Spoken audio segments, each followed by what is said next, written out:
We are going to discuss about JSON, which is JavaScript object notation, and is a syntax for storing and exchanging data between the browser and server, and is self-describing and easy to understand. The most important is JSON is language independent. Exchanging data.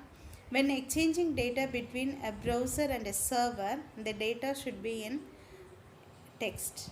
Now JSON is text, and any JavaScript object can be converted into JSON and we can send it to server. And at the receiving end, any JSON can be converted into JavaScript objects. So there is no complicated parsing and translations. Sending data. If data stored in JavaScript object, it can be converted into JSON and sent it to server. So here we are going to discuss about an example how to send the data. So HTML body and H2 tag, we have given one heading.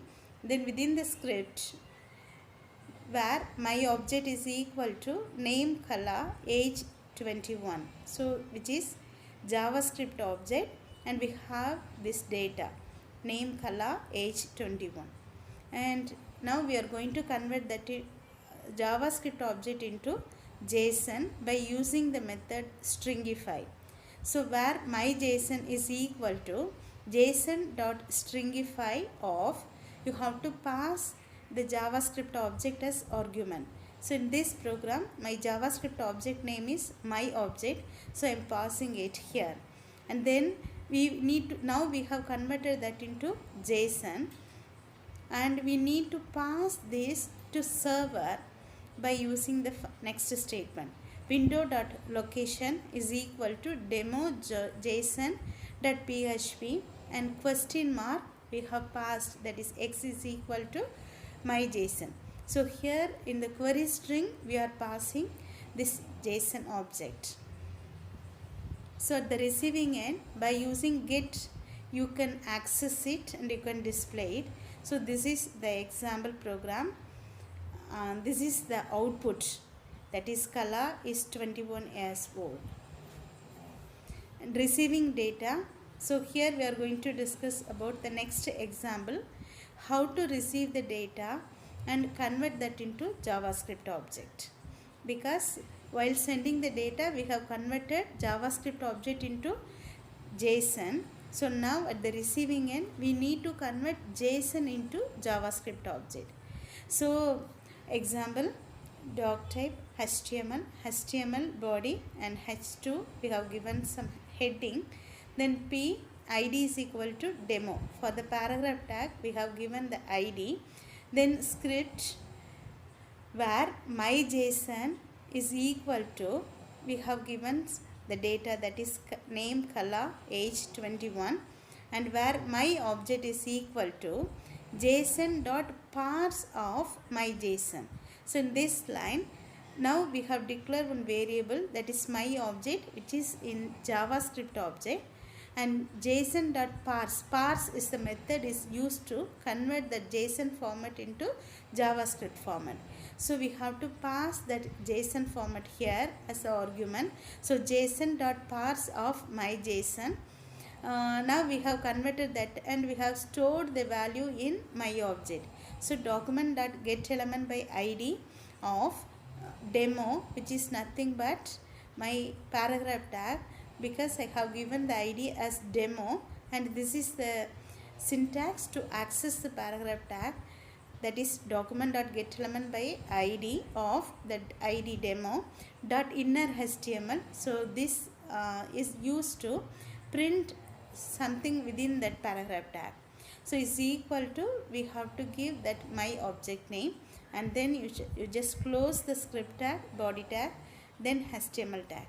So the output of this program, the heading what you have given within the H2 tag, that is convert a string written in JSON format into a JavaScript object, and then the result, that is color, will be printed here. Now we are going to discuss some points, just comparison between JSON and XML because both are created for the same purpose. So which is best? So like that we are going to discuss.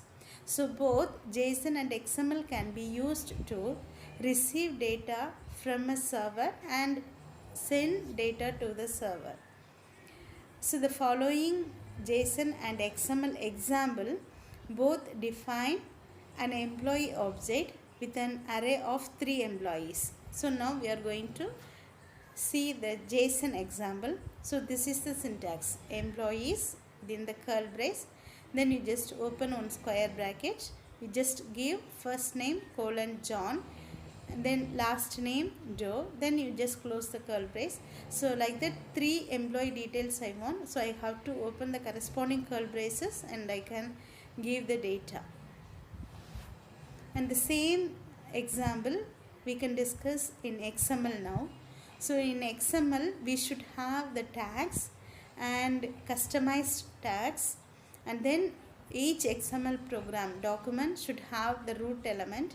So here the root element is employees, and within that you can declare many employee details. So employee, first name, last name, and then next to employee. So like that you can give the program here. JSON is like XML because what are all the similarities between JSON and XML? So both JSON and XML are self-describing, human readable format and or hierarchical, that is values within values we can give. Then both are parsed and used by lots of programming languages and can be fetched with an XML HTTP request object. So these are all the similarities between JSON and XML. Next we are going to discuss the differences between JSON and XML. So JSON doesn't use any tag, but in XML we should use tags. JSON is shorter and JSON is quicker to read and write, and JSON can use arrays, but XML we cannot. So the biggest difference between these two is XML has to be parsed with an XML parser, but JSON can be parsed by using standard JavaScript function. Why JSON is better than XML? XML is much more difficult to parse than JSON. JSON is parsed into ready-to-use JavaScript object, and for Ajax application, JSON is faster and easier than XML. So using XML, these are all the steps. Fetch an XML document. Use the XML DOM, document object model, to loop through the document. And to extract each element, we have to use this document object model and extract values and store in variables. But in JSON, fetch a JSON string. JSON.parse is a method is used to convert that into string. So it is very easy. So these are all the reasons JSON is better than XML. Thank you.